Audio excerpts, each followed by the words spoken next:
വികസനത്തിന്റെ പേരിൽ swimming pool ഉണ്ടാക്കാമെന്ന് പറഞ്ഞ് കണ്ണൂർ കക്കാടിന്റെ ഹൃദയമായ ഗ്രൗണ്ട് ഇല്ലാതാക്കിയ കഥ ഈ വീഡിയോ ഒന്ന് കണ്ടു നോക്ക്.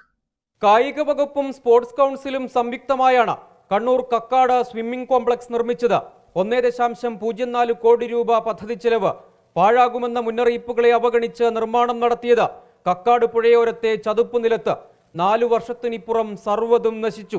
2 വർഷം മുമ്പ് ഒരു മീഡിയ റിപ്പോർട്ട് ചെയ്തിരുന്ന വാർത്തയായിരുന്നു ഇത്. എന്നാൽ 2 വർഷത്തിന് ശേഷവും ഇതിലും പരിതാപകരമായ അവസ്ഥയാണ് കക്കാട് സ്വിമ്മിംഗ് പൂളിൽ. നമ്മൾ മനസ്സിലാക്കണം, ഈ കക്കാട് സ്വിമ്മിംഗ് പൂൾ സ്ഥിതി ചെയ്യുന്ന ഈ സ്ഥലം എന്നത് കക്കാടിൻ്റെ ഹൃദയസ്പന്ദനമായിരുന്ന ഒരു ഗ്രൗണ്ടായിരുന്നു.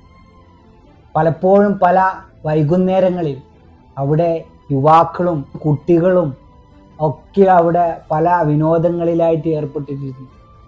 എസ്പെഷ്യലി അവിടെയുള്ള കുട്ടികൾ അവരെ ഫുട്ബോൾ ട്രെയിനിങ്ങും ഒക്കെയായി പുതുതലമുറയെ വാർത്തെടുക്കുകയായിരുന്നു ആ ഗ്രൗണ്ടിൻ്റെ ഒരു ഭാഗം. മറ്റൊരു ഭാഗം പല ഏജിലുള്ള ആൾക്കാരും അവിടെ ഫുട്ബോൾ കളിക്കാനും പല രീതിയിലുള്ള കൂട്ടായ്മകളും കാര്യങ്ങളും ഒക്കെയായി ഒരു നാടിൻ്റെ മൊത്തം ആൾക്കാരെ കാണണമെങ്കിൽ ആ ഗ്രൗണ്ടിൽ ഒരു വൈകുന്നേരങ്ങളിൽ വന്നാൽ മതിയായിരുന്നു. പല കലാപരിപാടികളും ആ ഗ്രൗണ്ടിൽ നടത്തപ്പെടാറുണ്ടായിരുന്നു. എന്നാൽ വികസനത്തിൻ്റെ പേര് പറഞ്ഞുകൊണ്ട് സ്പോർട്സ് കൗൺസിലും കക്കാട് നാട്ടുകാരെ അപ്രോച്ച് ചെയ്തപ്പോൾ നാട്ടുകാർ, സാമൂഹിക പ്രവർത്തകരും മറ്റു പരിസ്ഥിതി പ്രവർത്തകരും ഒക്കെ നിരന്തരമായി പറഞ്ഞു അത് ചതുപ്പ് നിലയാണ്, അതിലേക്ക് മലിനജലം കക്കാട് പുഴയിൽ നിന്ന് വരാൻ ചാൻസ് ഉണ്ട് എന്നൊക്കെ പറഞ്ഞിട്ട് പോലും അതിനൊക്കെ തടയിടാനുള്ള പരിപാടികൾ നമ്മൾ കയ്യിലുണ്ട് എന്നൊക്കെ പറഞ്ഞ് 1.04 കോടിയുടെ പദ്ധതി അവിടെ നടപ്പിലാക്കുന്നു. ആ ഗ്രൗണ്ട് ഇല്ലാതായി. അവിടെ ഒരു സ്വിമ്മിംഗ് പൂൾ വന്നു.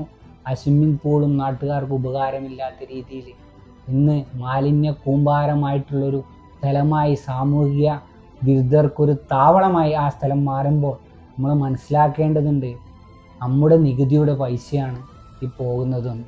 നമുക്ക് പല രാഷ്ട്രീയം ഉണ്ടാവും, ഭരണപക്ഷത്തുള്ളവരായിരിക്കും പ്രതിപക്ഷത്തുള്ളവരായിരിക്കും. പക്ഷേ വോട്ടിന് വേണ്ടി നമ്മുടെ അടുത്തേക്ക് വരുമ്പോൾ നമ്മൾ അവരോട് നിഷ്പക്ഷമായ രീതിയിൽ നമ്മൾ ചിന്തിച്ച് ചോദിക്കേണ്ട കാര്യങ്ങളുണ്ട്. പദ്ധതികളൊക്കെ എന്തായി?